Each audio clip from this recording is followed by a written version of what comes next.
गांव में fashion show. शहर की फैशन डिजाइनर रितु की शादी गांव के जमींदार शेर सिंह से हो जाती है, लेकिन शहरी कामकाजी रितु का गांव में मन नहीं लगता।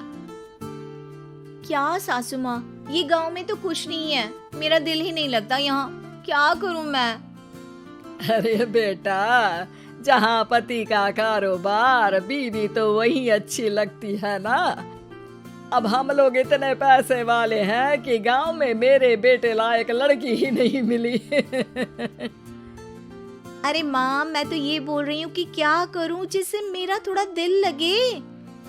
अरे बेटा, मैं भी शहर की थी, यहाँ आकर मैंने गांव में स्कूल खोल लिया। बच्चों को पढ़ाती थी तो मन लग जाता था।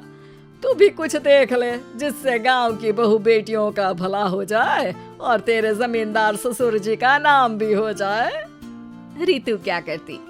फैशन डिजाइनिंग वाले कपड़ों को गांव की औरतों पर कैसे ट्राई करती।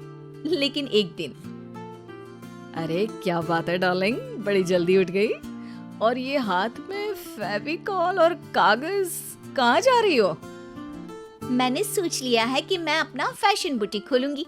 गांव की औरतों को सजा धजा कर फैशन शो करूंगी और यहाँ की औरतों को भी शहर के फैशन से वाकिफ करवाऊंगी। फैशन और यहाँ की औरतें, अरे इन लोगों को तो बस चूल्हा चौका आता है। खाली समय में एक दूसरे के सर से जुएं निकालती हैं या फिर अचार पापड़ बनाती है।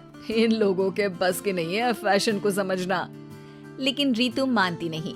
वो पूरे गांव में पोस्टर चिपका देती है कि किसी को भी नए डिजाइन के कपड़े पहनने का शौक है तो जल्दी जमींदार की बहू से मिले। लेकिन रितु की दुकान में 2 दिनों तक तो कोई आता ही नहीं। पर एक दिन, अरे कमला, क्या हुआ? क्या देख रही हो? ये पुतला देख रहा है दीदी। क्या दिख रहा है इसमें ऐसा? अब देखो तो दीदी, ये पुतला मेरे जैसा ही है ना, पतला दुबला लंबा, बस मैं काली और ये गोरा। तू ये बता, इस पुतले के कपड़े तुझे कैसे लग रहे हैं? अरे कपड़े तो बहुत ही सुंदर है दीदी, लेकिन तू ना बस कल इसी समय आ जाना और अपने जैसी 2-3 और को भी ले आना। अगले दिन कमला 2 लड़कियों को लेकर आ जाती है। रितु उन लोगों को अपने हाथ के सिले कपड़े पहनाती है और घर भेज देती है। उन लोगों को गांव की दूसरी औरतें भी देखती हैं। और फिर क्या, अगले दिन रितु जब दुकान खोलती है तो सामने बहुत सी औरतें उसके बनाए डिजाइनर कपड़े पहनने को तैयार खड़ी होती हैं। तुम लोगों को कपड़े के साथ ही हल्के मेकअप और स्किन केयर की भी क्लास देनी पड़ेगी। रितु गांव की औरतों को फैशन का ज्ञान देने में लग जाती है।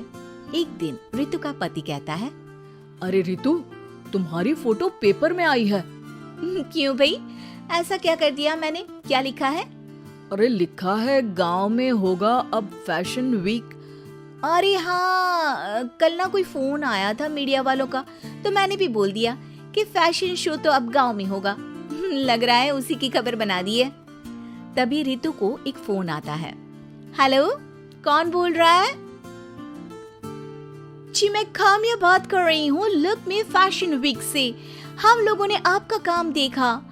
हम शहर वर्सेस गांव का फैशन थीम में एक फैशन शो आपके गांव में करना चाहते हैं।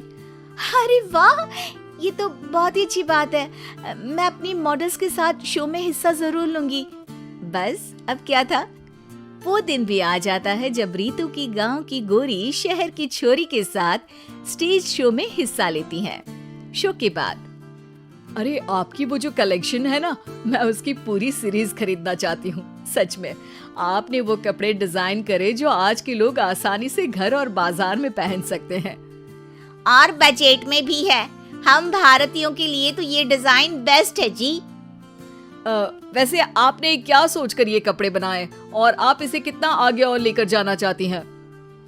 औरतें और फैशन एक दूसरे के पर्यायवाची है, तो ये किसने कहा कि गांव की औरतों को डिजाइनर कपड़े पहनने का हक नहीं? मेरा मानना है कि शौक सभी औरतों में होता है। जरूरत है तो बस उसे जगाने की, उनके हिसाब और बजट के कपड़ों की जो मैंने बनाए और सबको पसंद भी आए। अब रितु का गांव हर जगह प्रसिद्ध है। ना सिर्फ रितु के लिए बल्कि वहाँ की औरतों की फैशन के लिए भी।